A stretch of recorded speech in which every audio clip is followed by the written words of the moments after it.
nouvelle vidéo du défi de 21 jours du mois d'avril, alchimisation émotionnelle. Je vais continuer sur ma dynamique peur et aujourd'hui j'aimerais aborder la peur de ne plus avoir peur. Ça, c'est vraiment l'instinct de survie. C'est vraiment des mécanismes de défense que vous allez découvrir en vous. La peur de ne plus avoir peur, parce que si on n'a plus peur, on ne contrôle plus. Et si on ne contrôle plus, ben, on va vivre un tsunami.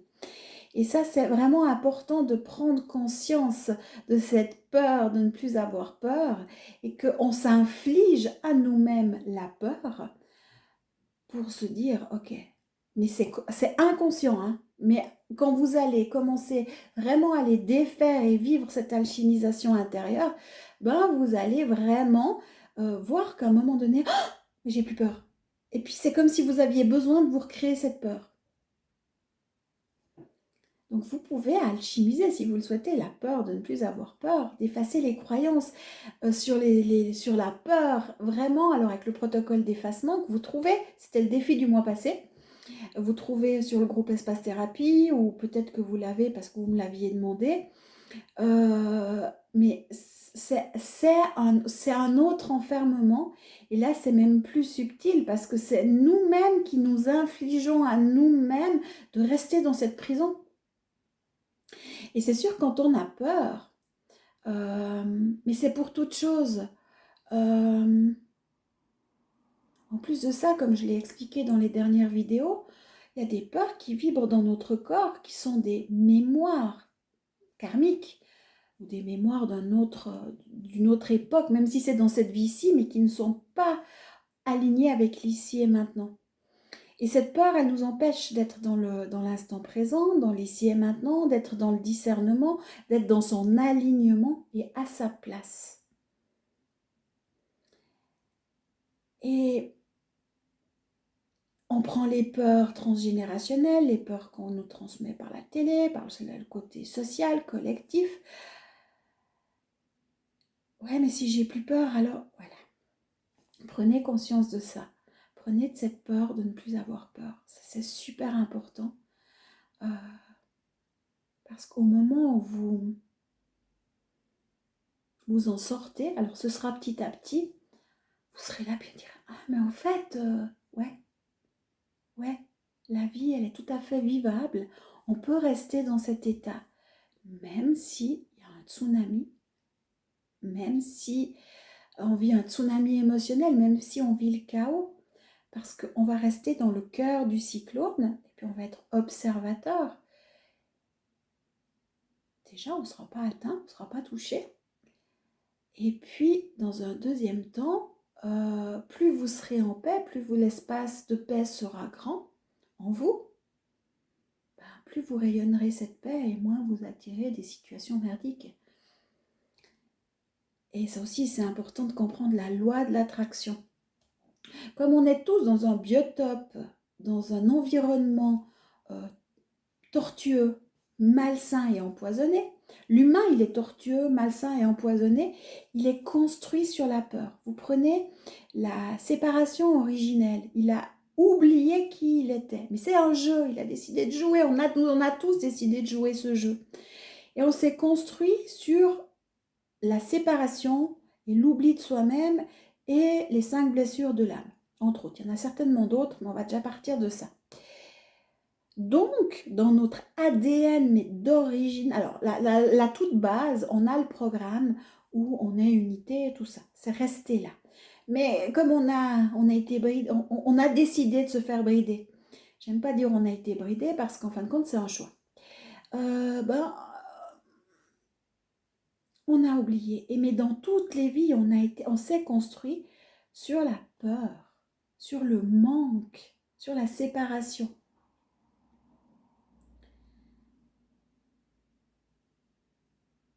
Et comme on ne sait plus, on vit dans cet environnement, qu'on n'a même pas conscience, on croit que c'est normal. Puis c'est petit à petit que vous dites, non, non, c'est pas normal, regarde, tu peux vivre dans la joie, tu peux vivre dans la paix. Tu peux être aligné, heureux dans ta vie. Et c'est possible. Je ne suis pas un yogi, hein, je suis humaine, Même si le corps médical dit non, mais vous, c'est pas possible. C'est pas possible que vous soyez pas malade. Et là, c'est la même chose. J'ai refusé d'accepter leurs croyances. J'avais eu des problèmes à une jambe il y a 2 ans en arrière, l'été, et j'avais vraiment fait une inflammation. En fait, j'étais en train de détoxiner et j'ai eu les cellules ont lâché des toxines et j'ai eu comme une crise de guérison, si on veut bien. Il y a un nom médical, mais je ne sais plus. Puis, bien sûr, va expliquer ça à un médecin traditionnel qui dit, ok, Chantal, elle a de l'excès de poids, il y a des antécédents familiaux d'infarctus, de diabète, de cholestérol, de machin, de bidule. Vu son poids, vu ses veines, vu les antécédents familiaux, de toute façon, Anne-Chantal, elle doit faire une thrombose, elle doit avoir du diabète, du cholestérol, et elle a des problèmes de reins, des problèmes cardiaques, machin. Puis, manque de bol pour les médecins, je suis en pleine forme. Par contre, si je m'étais écoutée et que j'étais restée dans ma paix, je savais très bien quoi faire avec ma jambe. Je savais très bien ce qui se passait, c'était vraiment des toxines et que le corps était en train de lâcher. J'étais en train de créer un élixir en plus en lien avec la borréliose et que j'étais en train de détoxiner tout ça et que c'était rien d'autre. Mais quand les gens ont vu ma jambe qui gonflait, qui était violette, qui était chaude, qui ça ressemblait à une thrombose depuis l'extérieur, tout le monde projetait ses peurs sur moi. Et moi j'étais là, je restais dans mon alignement, mais après j'allais me faire masser, j'allais faire du drainage, j'allais chez l'ostéo, enfin tout ça. Puis toute personne qui regardait ma jambe, je voyais que ces personnes paniquaient et on me disait ouais c'est bien parce que c'est toi, hein, mais autrement tu sais que j'aurais pas le droit de te toucher parce que franchement t'as tous les symptômes de la thrombose et puis c'est douloureux, puis c'est violet, puis ça fait mal et puis machin, puis bidule. Puis à force d'entendre ça, j'ai dit mais peut-être que je me trompe, peut-être que je devrais avoir peur, parce que moi j'étais clean au début, hein, mais peut-être que je devrais avoir peur. Puis c'est sûr que ça montait et ça montait en direction du cœur. C'était parti à la cheville et ça montait comme ça. Et c'était venu presque mi-cuisse. Donc on commence à se poser des questions, peut-être que je me trompe, alors je m'arrête chez un centre où on peut aller sans rendez-vous. On me dit oui, mais c'est peut-être une piqûre d'araignée, on me donne des antibiotiques, est-ce que je prends pas? Mais il y a toute la pression extérieure, le regard des autres, et j'ai commencé à prendre des médicaments chimiques. Moi qui ne prends pas de médicaments chimiques normalement, et qui me soigne, qui vais traiter l'information, ou qui vais prendre du naturel, euh, et ça a commencé à me couper de moi-même, et ça a commencé à me couper de mes ressentis. Ça fonctionnait pas, ça continuait à enflammer, à monter. J'ai fini chez mon médecin généraliste, que ça faisait à peu près 10 ans que j'avais pas revu, qui me dit oh mais mon Dieu ça fait longtemps, mais vraiment, puis c'est marqué dans les étoiles, vous devriez avoir des problèmes, on doit faire tous les contrôles, machin, bidule. Et c'est parti dans un truc de peur que je me suis retrouvée à la pharmacie avec un sac de médicaments, voire des médicaments que je devais avoir une carte comme quoi je devais prendre. Alors c'est pas le Syntron, mais c'était un dérivé, mais un qui était avec un autre nom, mais qui était la même chose, où ça liquéfie le sang, parce que soi-disant que c'était une thrombose, même que à l'angiographie, on n'avait pas vu. Et puis j'étais là, et puis je dis, ouais, mais je dois avoir une carte, parce que si je me coupe, je peux faire... on n'arrête plus une hémorragie, ou suivant, si j'ai un accident, je peux faire une hémorragie à cause de ce médicament, puis après, il y a le médicament contre les effets secondaires, puis contre les effets secondaires de l'autre médicament. Puis j'étais là avec mon sac, puis je disais, mais c'est pas possible. Moi, je sais ce que j'ai. Et en plus de ça, j'étais en train de vraiment perdre mes connexions euh, énergétiques, ma clairvoyance, mes guidances et tout ça. Je sentais que mais j'en pouvais plus. Et je venais simplement humaine. Excusez-moi de parler comme ça, mais ouais, complètement paumée. Et puis, la pharmacienne, quand elle m'a donné tout ce sac de médicaments, je la regarde, puis je dis, non, mais moi, je veux pas tout ça. Puis elle me dit, ouais, surtout que vous allez devoir les prendre pour minimum 6 mois. Et puis le médecin venait de me dire que je les prenais pas, il voulait me mettre à l'hôpital, machin. Je regarde la pharmacienne, puis je dis, ben moi, je sais, je crois que je vais aller voir la pharmacie du bon Dieu. Je vais appeler mon chaman, et puis je vais lui demander, je vais lui poser, voilà. Je lui ai posé la question. Puis Je l'appelle, alors j'ai pas osé dire que j'ai fait la séance par téléphone à mon médecin, parce que j'ai fait une séance par téléphone, il m'a pas vu, mais il me connaît assez. Il est naturopathe, j'ai totale confiance. Et puis, il me dit, non, mais Anne-Chantal, écoute, moi je vois un truc avec la boréliose, t'es en train de lâcher un truc avec la boréliose. Je fais, bah ouais, j'ai fait un élixir borélia, et puis je sais que j'ai pris les gouttes, et c'est ce que j'ai dit depuis un mois en arrière, que c'est ce qui est en train de se passer. Et puis en fin de compte, il y a un mois en arrière, je savais ce qui se passait dans mon corps. J'avais cet instinct, j'avais mes intuitions, j'avais mes connexions. Mais ma peur de ne plus avoir peur, parce que tout le monde autour de moi avait peur, a fait que j'ai commencé à douter, puis je me suis dit peut-être que je dois avoir peur. Et rendez-vous compte que le jour où je suis allée chez le médecin, alors mon naturopathe me dit, donc mon naturopathe chaman me dit, prends, il me donne deux sortes de gouttes totalement naturelles à base de plantes. Tu verras, ça va donner un coup de pouce pour détoxiner. Puis tu me tiens au courant. Mais en 3 jours, ça a désenflé. Vraiment, je voyais tout qui désenflait, l'inflammation, la couleur changeait, enfin, tout évoluait en positif. Mais comme j'avais fait des analyses de sang chez mon médecin normal, je voulais aller au résultat d'analyse et puis en même temps, il me demande comment ça va. Je dis écoutez, ça va beaucoup mieux, mais j'ai pas pris vos médicaments. J'ai rien pris parce qu'au final, j'ai appelé mon naturopathe, j'ai pas parlé de chaman, j'ai pas dit que la consultation avait eu lieu par téléphone parce que je dis encore, ils vont me. Voilà. Et j'ai pris ce qu'il m'a donné. J'ai pas dit que je créais un élixir pour la boréliose, mais j'ai juste dit ouais, il pense que c'est dû à une piqûre de tique. Donc j'ai un peu enrobé le truc et que c'est ça qui est en train de poser problème. Et effectivement, je m'étais fait piquer par une tique il y a 3 ans avant à la même jambe. Et que ben il m'a donné quelque chose en naturopathie et puis regardez, c'est en train de diminuer. Il me dit je vous crois pas, c'est pas possible, vous avez un problème de thrombose. Puis je fais ah je sais pas si c'est possible ou pas possible, mais en attendant ma jambe a désenflé et j'ai presque plus mal et la couleur a changé, c'est plus violet, c'est un peu rouge au lieu que ce soit violet. Ah mais de toute façon c'est pas possible, vous avez une thrombose. Et là, purée, il voit que ça évolue, il voit le résultat, il sait que sur l'angiographie, il n'y a pas de.